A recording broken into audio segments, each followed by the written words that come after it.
I came home from prison in 2005, and what I found is that almost to the man or the woman, every single person I knew wanted to hear as much about the experience as I was willing to tell. And so I eventually decided that I would try to write a book. A friend of mine who knew Piper sent me the book and said, you have to read this. And I thoroughly enjoyed it. And then I begged Lionsgate to get it for me. And then I had to convince Piper to trust me with it.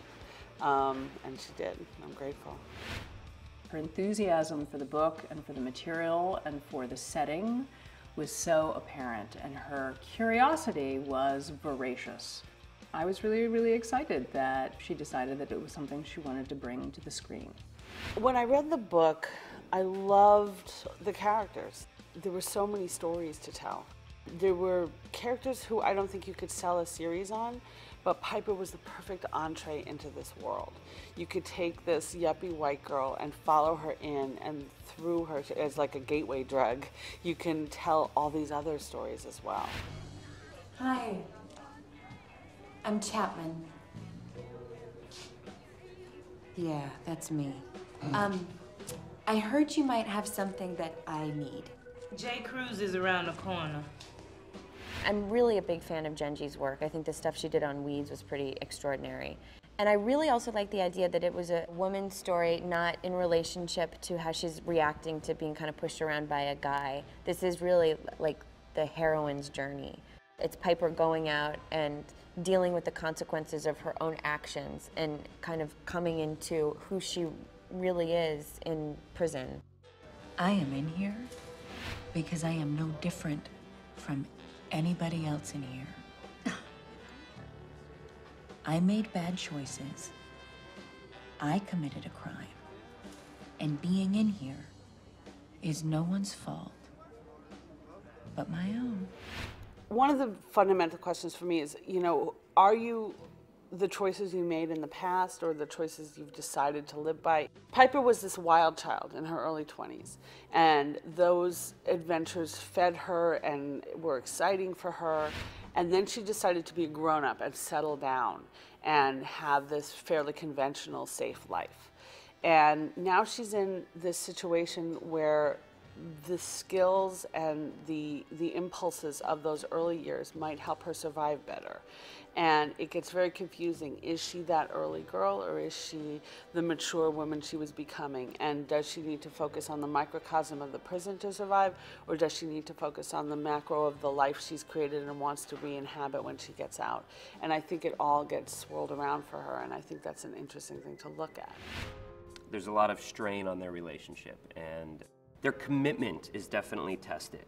Questions arise about their commitment to each other. How committed are they? How committed can they be? And how committed should they be to each other?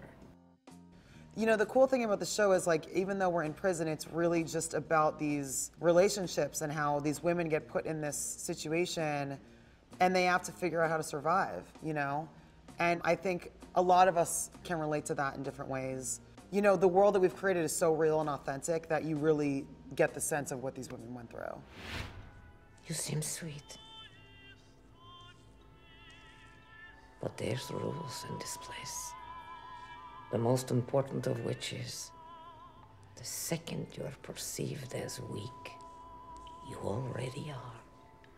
To be in this kind of an almost all-female ensemble is a great gift, particularly at this stage in my life and in my career.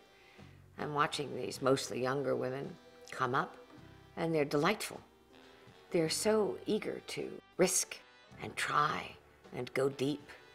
Jenji's been so careful about making this true, authentic. They're all deeply authentic. I had grand plans. Now I can't even get past this swirling darkness in my brain long enough to land on anything. Survival is sort of based on relationships. You can't survive on your own in prison. You have to be connected to people. You have to be connected in the right ways to people. And that's why I think it's such a fascinating place for dramatic purposes, because you can't be an island in prison. You cannot survive on your own. You have got to have alliances, and you've got to have alliances with the right people and not the wrong people. So it's driven by relationship. It'll be okay, sister. There's always hope tomorrow will be taco night. Tomorrow's beef and noodles. Or beef and noodles. It's not a dark, ominous women in prison thing. I think humor is a survival technique, and I think if you just did a straight drama about prison, it would become so oppressive. It would become oppressive to write. What happens behind prison walls is hidden from the public very intentionally. And so I wanted to show it in my book, and I think that that is what Jenji is striving to show in the show, is those day-to-day relationships and interactions that create the world of this institution and the people who live there and who work there.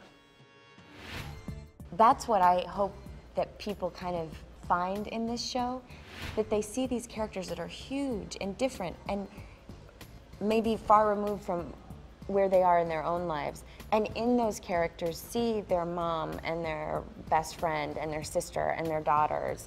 I'm proud to turn on the TV and see 100 different women on the screen of every age and every color and every race. I have not seen that before. And to be able to tell all their stories is a privilege and something that I've been surprised hasn't been out there before. And I feel really proud of that.